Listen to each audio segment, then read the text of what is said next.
Hello students, uh, in this video we'll talk about some of the examples of obsessive compulsive behavior.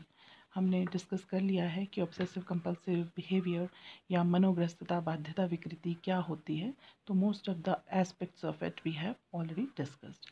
हमने बात की कि क्या symptoms होते हैं, उसके बाद हमने बात की कि क्या कारण होते हैं, और अब जो है हम देखेंगे उसकी टाइप्स के बारे में भी हमने बात की थी.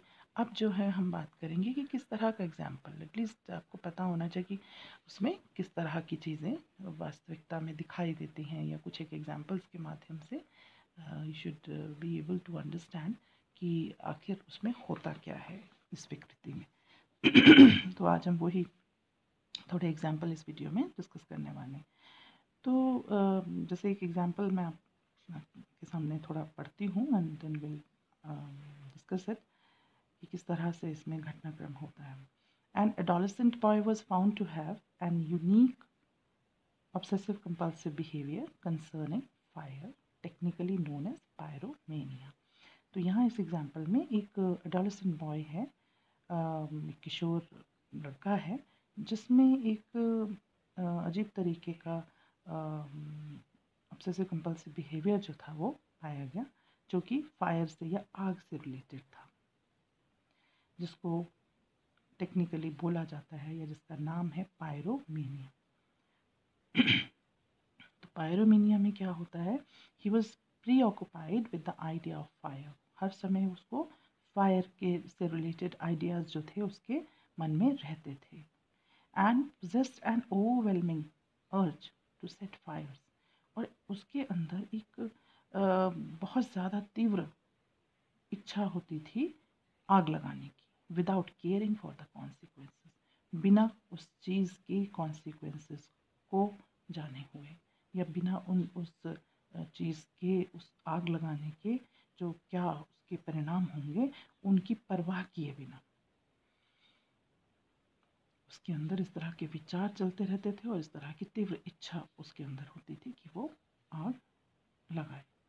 He admitted setting innumerable fires causing damage to properties and lives.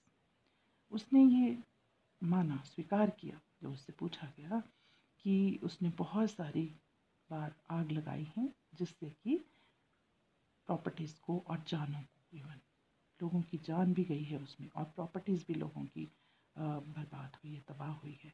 But could not give any reason for his strange criminal behaviour. लेकिन वो इस अपने अजीबोगरीब आपराधिक व्यवहार के लिए कोई कारण नहीं बता पाया, क्योंकि कारण उसको भी नहीं पता है. वो उसके जो ये बिहेवियर है वो उसके नियंत्रण के बाहर का भी बिहेवियर है. जैसे कि हमने बात की थी, जब सिम्टम्स की बात की थी कि क्या होता है इनमें, तो इसमें हमने बात की थी कि व्यक्ति को ये पता भी होता है कि इसका कोई यूज़ नहीं है इस बिहेवियर का, या वो गलत कर रहा है, या इसका कोई औचित्य नहीं है, लेकिन फिर भी वो बाध्य होता है उस व्यवहार को करने के लिए. तभी तो एबनॉर्मल बिहेवियर हो गया, तभी तो एबनॉर्मल बिहेवियर की कैटेगरी में हो गया, क्योंकि यहाँ पर उसका नियंत्रण नहीं रहता है उसके ऊपर, और वो उसके बारे में सूझपूर्ण तरीके से नहीं उसको कंट्रोल नहीं कर सकता उस व्यवहार को.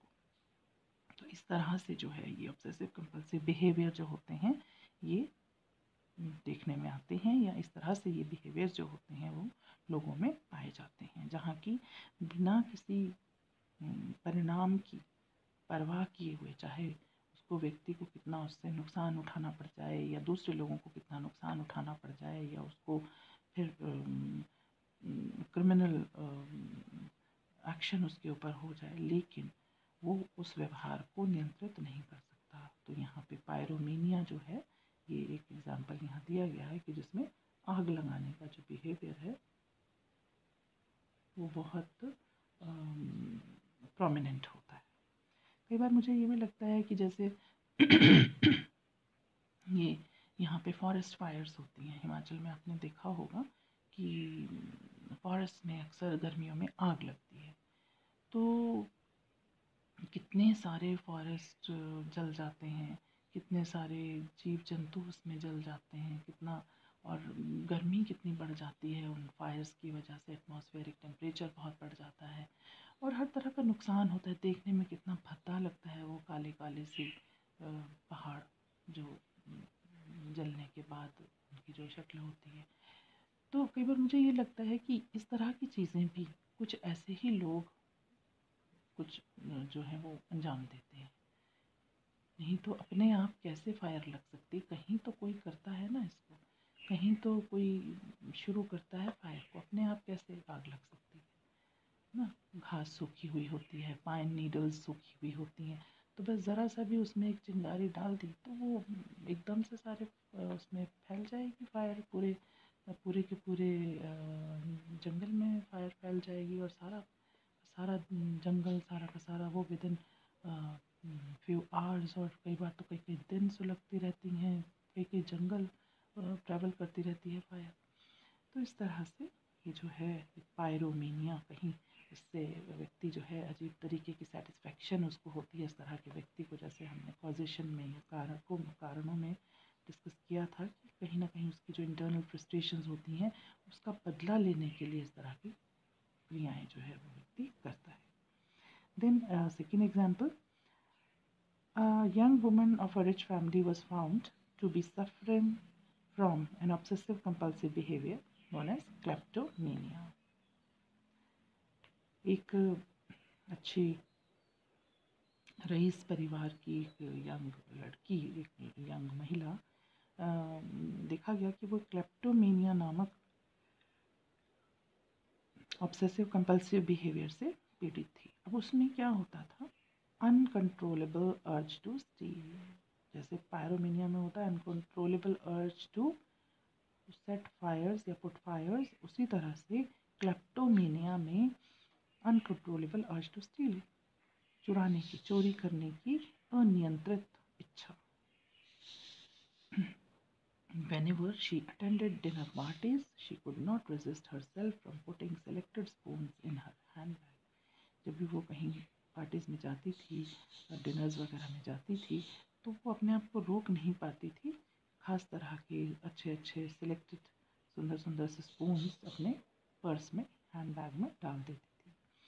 She had a record of 300 stolen spoons, उसने ऑलमोस्ट 300 स्पून्स जो थे वो चोरी किए हुए थे इस तरह से पार्टीज से। At one time when she was seen picking the spoons by a friend, जब एक बार देखा गया, एक फ्रेंड ने उसको देख लिया स्पून्स उठाते हुए, तो उसने पूछा वाई शी डिड इट, ये वो क्यों कर रही है, क्यों किया उसने ऐसा।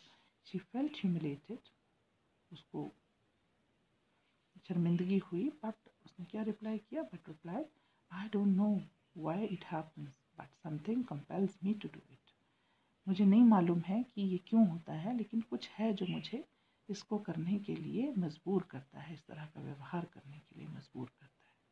तो इस तरह से आप देखते हैं कि यहाँ पर ये जो वुमन है वो रिच है, उसको कोई ऐसी ज़रूरत नहीं है कि वो स्पून्स चुराए, लेकिन फिर भी एक अनकंट्रोलेबल इच्छा है उसके अंदर ये करने की, और इस तरह से उसने 300 के लगभग स्पून्स जो है चोरी किए पार्टीज़ में। और फिर जब किसी ने उसको देख लिया तो उससे पूछा गया, तो उसने कहा कि मुझे भी नहीं मालूम है कि क्यों ऐसा होता है, पर मेरा अंदर से मैं रोक नहीं पाती हूँ अपने आवेगों को, अपने रिएक्शन को कि मैं ऐसा करूँ। तो ये आपने कई बार देखा होगा, कई सुनने में भी आता है, आप भी किसी कईयों को जानते होंगे कि इस तरह की चीज़ें वो करते हैं।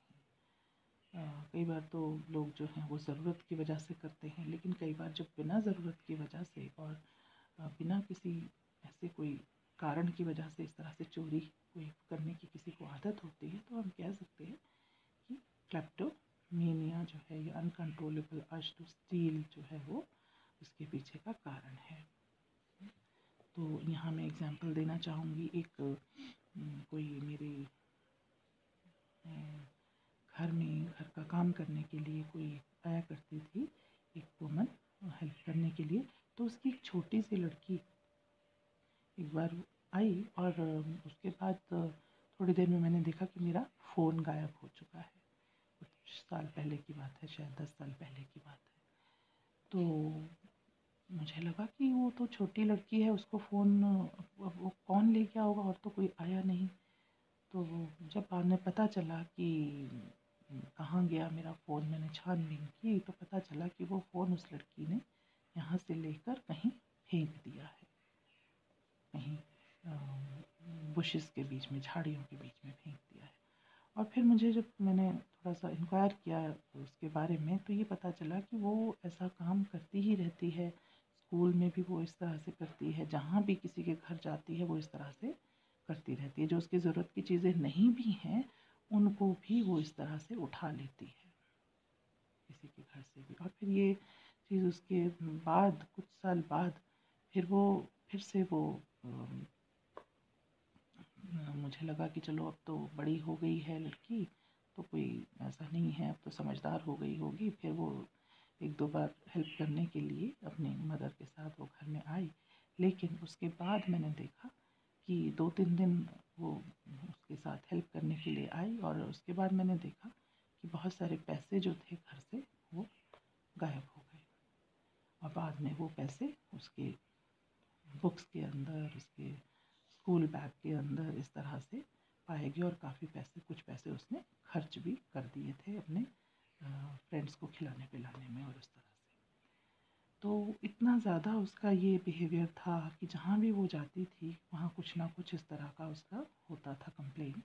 और फिर उन्होंने, पेरेंट्स ने उसको इवन स्कूल तक भेजना बंद कर दिया। हालांकि पढ़ने में वो लड़की अच्छी थी और बहुत ज़्यादा शौक था उसको पढ़ने का, लेकिन उन लोगों को उसकी इस आदत की वजह से, क्योंकि स्कूल में भी बहुत कंप्लेंट्स उसकी आती थी, तो उस तरह से उसको सब जगह से उसको हटा के काफ़ी समय तक घर में ही उसको रखना पड़ा। और इवन फिर उसको ट्रीटमेंट के लिए भी, क्योंकि मैंने भी सलाह दी थी कि these things are to be treated, तो उसको साइकेट्रिस्ट से भी ट्रीटमेंट उसका करवाया गया था। तो शायद उसके बाद थोड़ा सा चेंजेस आए उसमें, और अब तो she is quite grown up. तो I think this behaviour is under control, और आई एम नॉट श्योर कि what is the latest picture about it. So this is how it happens. Then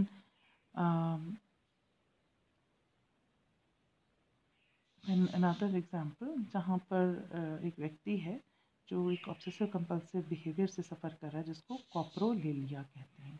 अब कॉप्रोलेलिया में क्या होता है कि strong urge to utter obscene words, भद्दे शब्द, अपशब्द बोलने की एक स्ट्रॉन्ग अर्ज होती, कुछ भी गाली गलौज, गंदे इमोरल वर्ड्स बोलने की, for which he was often humiliated, जिसकी वजह से वो अक्सर शर्मिंदा भी होता था, और लेकिन उसके पास इसका कोई एक्सप्लेनेशन नहीं था इस विचित्र व्यवहार के लिए। He was compelled to do it. तो इस तरह से भी देखा गया कि कॉप्रोलेलिया नामक जो था वो ऑब्सेसिव कंपल्सिव बिहेवियर जो है वो होता है, और उसमें उटपटांग शब्द बोलने की, गलत शब्द बोलने की, भद्दे शब्द बोलने की एक तीव्र इच्छा होती है। देन एक और एग्जाम्पल, जहाँ पर woman was found to suffer from an obsessive compulsive behavior related with contamination and cleanliness, जहाँ पर गंदगी या दूषित होने की जो एक विचार था, उसकी वजह से वो सफ़र कर रही थी वो महिला। She used to wash her hands and take baths several times a day. वो अपने हाथ धोया करती थी बार बार, और बार बार नहाती थी, दिन में कई कई बार। After going outside, it was necessary for her to change her clothes. कहीं से आने के बाद कपड़े बदलने उसके लिए ज़रूरी था, चाहे वो थोड़ा सा ही घर से बाहर क्यों ना निकले। वैसे तो ये एक अच्छी आदत भी है कि कहीं से आओ तो कपड़े बदलो, लेकिन ये नहीं कि दिन में कई कई बार ही कपड़े बदलते रहो। Whenever a visitor came to her drawing room, she had the room cleaned and sprayed with disinfectant. कोई घर में आता था तो उसके बाद वो रूम साफ करती थी, और इवन डिसइंफेक्टेंट जो होते हैं उनका स्प्रे भी करती थी, ताकि कोई इन्फेक्शन ना हो पाए। संक्रमण रोधी कोई ना कोई वो स्प्रे भी किया करती थी व्यक्ति के जाने के बाद। लोगों के जाने के बाद। तो इस तरह से यहाँ एक्सट्रीमली ऑब्सेसिव थी वो कंटामिनेशन एंड क्लेanलीनेस के लिए, सफाई और दूषितता के लिए, किस तरह की दूषितता ना आ जाए उसके घर में, किस तरह से कोई इन्फेक्शन ना आ जाए, तो वो क्लेanलीनेस से कंटामिनेशन की ऑब्सेसिव कंपल्सिव डिसऑर्डर से सफ़र कर रही थी। ऐसा भी बहुत जगह देखने को मिलता है।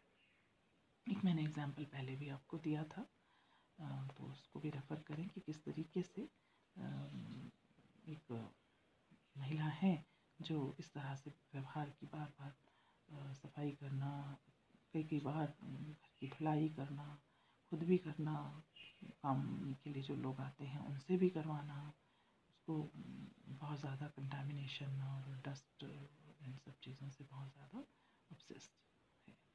ये एग्जाम्पल मैंने आपको दिया भी था, तो आप वहाँ उसको भी रेफ़र कर सकते हैं। वो भी इसी तरह का मिलता जुलता एग्जाम्पल कि स्वास्थ्य ठीक ना होने के बावजूद भी वो महिला जो है वो सारा दिन काफ़ी सारे काम के लिए रखे हुए हैं लोग, उसके बावजूद भी वो खुद भी साथ में लग के दोबारा से, एक बार झाड़ू पोछा हो गया, उसके बाद दोबारा झाड़ू पोछा होगा, उसके बाद धुलाई होगी, और अगर कपड़े अगर गीले हैं, धुले हुए कपड़े, वो उसी दिन सूखेंगे प्रेस से। अगर वो वैसे नहीं सूखेंगे तो उसको प्रेस से सुखाया जाएगा, पंखे के नीचे सुखाया जाएगा। तो इस तरह के काम, अगर पानी कम पड़ गया है तो पानी का टैंकर मंगवा कर सब धुलाइयाँ करी जाएंगी। हर दिन का ये प्रक्रिया है। तो इस तरह से ये व्यवहार जो होता है वो देखने को मिलता है। अब एक और एग्जाम्पल फ्रॉइड ने दिया था ऑब्सेसिव कंपल्सिव बिहेवियर का। 11 ईयर ओल्ड बॉय है जो कि ख़ास तरह का व्यवहार उसमें ऑब्सेसिव कंपल्सिव डिसऑर्डर जो था वो पाया गया कि वो अपनी सोने से पहले अपनी मदर को छोटे से छोटे डिटेल भी पूरे दिन की बताया करता था।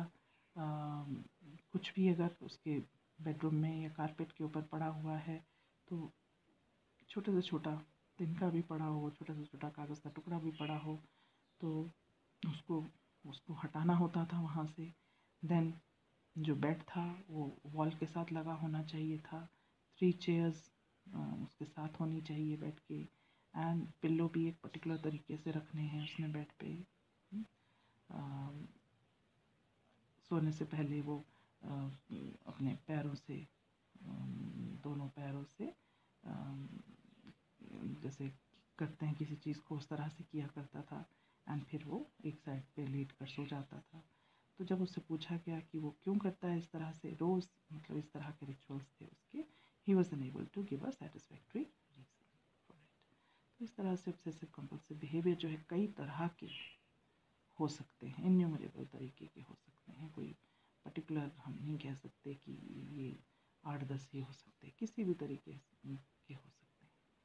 हाँ, कैटेगरीज जो हैं वो बहुत हो सकती है, बट आगे किसी भी तरीके का ऑब्सेसिव कंपल्सिव बिहेवियर जो है वो लोगों में पाया जा सकता है। A middle-aged man was found to suffer with an obsessive compulsive behavior related with the drinking of tea. एक अधेड़ उम्र का व्यक्ति जो है चाय पीने से रिलेटेड एक ऑब्सेसिव कंपल्सिव बिहेवियर था। वो he could not drink his tea for fear that a pin might have been dropped into it. कहीं उसकी चाय में कोई सुई या पिन ना गिर गई हो। He was forced to pour his tea back and forth several times to make certain that it did not contain any pin. और इस वजह से वो अपनी चाय को बहुत बार इधर उधर पलटता रहता था, छान के कि कहीं उसके चाय में पिन ना कोई आ गई हो।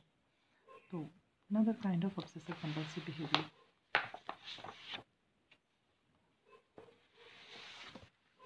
Then a schoolboy, 13 years of age, was brought for help on account of his obsessive compulsive rituals. When he urinated, he had to wash 4 times. एक स्कूल में पढ़ने वाला 13 इयर्स का जो बॉय था, उसको भी एक विशेष तरह का ऑब्सेसिव कंपल्सिव रिचुअल्स या करने की, रिपीट करने की बहुत से एक्शंस आदत थी। Whenever he went for washroom and all, he had to wash 4 times. हाथ उसने धोने हैं, If he had to put on his socks, he washed 7 times. उसने अगर जुराब पहने हैं तो 7 बार हाथ धोने हैं. And if he touch something with one hand, अगर किसी चीज़ को एक हाथ से उसने छू लिया तो he had to touch it with the other, तो दूसरे हाथ से भी उसको छूना ही छूना है. He could not give reasons for observing such methodical rituals. तो वो जो है वो इस तरह के उसके लिए इस तरह के रिचुअल्स के लिए अगेन उसके पास कोई कारण नहीं था. तो इस तरह से हम देख सकते हैं कि ऑब्सेसिव कंपल्सिव डिसऑर्डर में कैसे कैसे रिचुअल्स होते हैं, कैसे कैसे बिहेवियर्स जो होते हैं वो इंक्लूडेड होते हैं. तो आई होप आप लोगों को थोड़ा समझ आया होगा कि ऑब्सेसिव कंपल्सिव बिहेवियर एक्चुअल में किस तरह से देखने को मिलता है. Okay, next video. Thank you.